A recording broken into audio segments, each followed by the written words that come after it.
In the video on sp3 hybridization, we saw carbon was bonded to 4 atoms. In the video on sp2 hybridization, we saw that carbon was bonded to 3 atoms.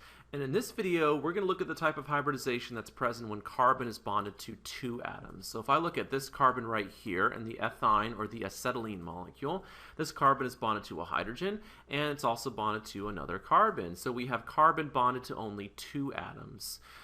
And the shape of the acetylene molecule has been determined to be linear. So we have a linear geometry. We also have a bond angle here. This bond angle is 180 degrees. And so we must have a different hybridization for this carbon. We have a different geometry, a different bond angle, and a different number of atoms that this carbon is bonded to.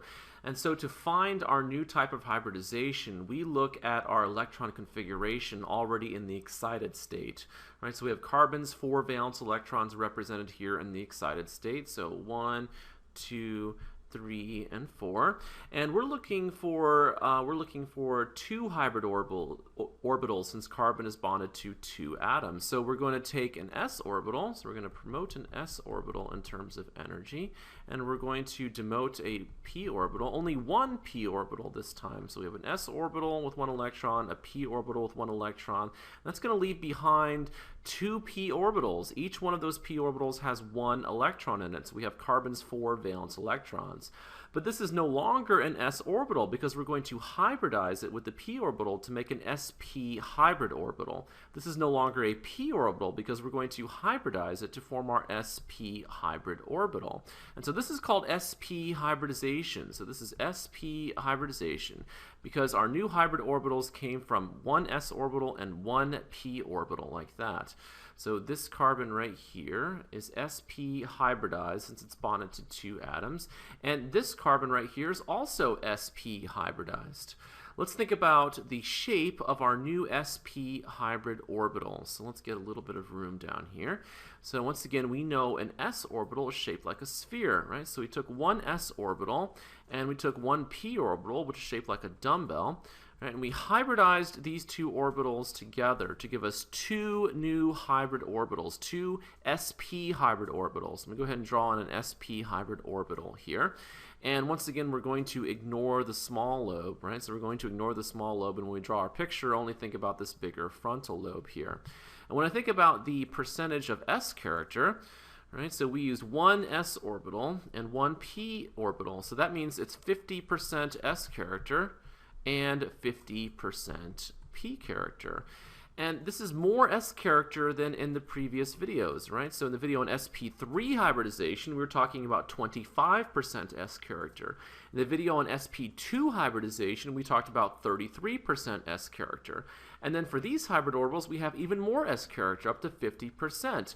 And since the electron density for an s orbital, right, there's increased electron density closer to the nucleus for an s orbital than for a p orbital, that means that this lobe here, right, has increased electron density closer to the nucleus, which is one way to think about why these bonds get shorter as you increase in s character. So in general, as you increase in s character, you're going to get shorter bonds because you have smaller hybrid orbitals here. All right, so let's go back up here to this picture of acetylene. Let's see if we can draw it. Now we now know that both of these carbons in acetylene are sp hybridized. So let's go back down here and let me go ahead and redraw the dot structure really fast. All right, so we have acetylene here. So we have carbon triple bonded to another carbon. We know each of those carbons is sp hybridized. Right, so if each of those carbons is sp hybridized, each carbon has 2 sp hybrid orbitals. I'm going to go ahead and draw in 1 sp hybrid orbital. Again, I'm ignoring the smaller back lobe. And here's our other sp hybrid orbital on this carbon. So let me go back and look at our diagram again. Right, so each carbon, let me use red for this. Right, so each sp hybridized carbon has an sp orbital with 1 valence electron in it. I'm going to put that in here. And then there's another one, right? So there's another sp hybrid orbital with 1 valence electron in it. So I'm going to go ahead and put the other electron over here in this hybrid orbital. All right, and also notice, right, if you're dealing with an sp hybridized carbon, you also have 2 p orbitals, 2 unhybridized p orbitals, each p orbital with a valence electron. So let me go back down here, and I'm going to draw in, here's 1 p orbital, right? There's one p orbital with one valence electron, and then here's another p orbital right here with another one of those valence electrons.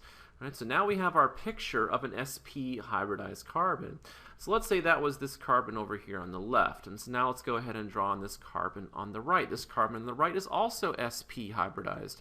Therefore, this carbon on the right has an sp hybrid orbital, right, with one valence electron in here, and then another sp hybrid orbital with one valence electron here. This carbon, since it's sp hybridized, right, so once again go back up here to this diagram, this carbon is also going to have a p orbital with a valence electron and another p orbital with another electron in it.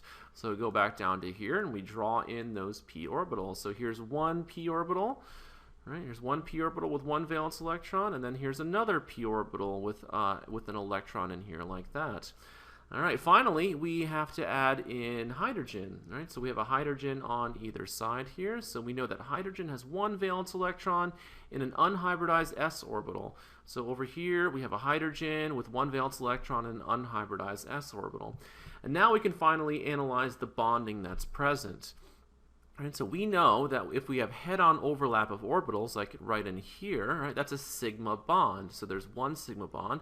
Here's a head-on overlap of orbitals between our two carbons, so that's a sigma bond. And then finally, we have a head-on overlap of orbitals here, so that's another sigma bond. So we have a total of 3 sigma bonds in the acetylene molecule. In the video on sp2 hybridization, we saw how to make a pi bond, right? So we had this side-by-side overlap of orbitals. So here we have one pi bond, right? Here we have interaction above and below, so that's one pi bond.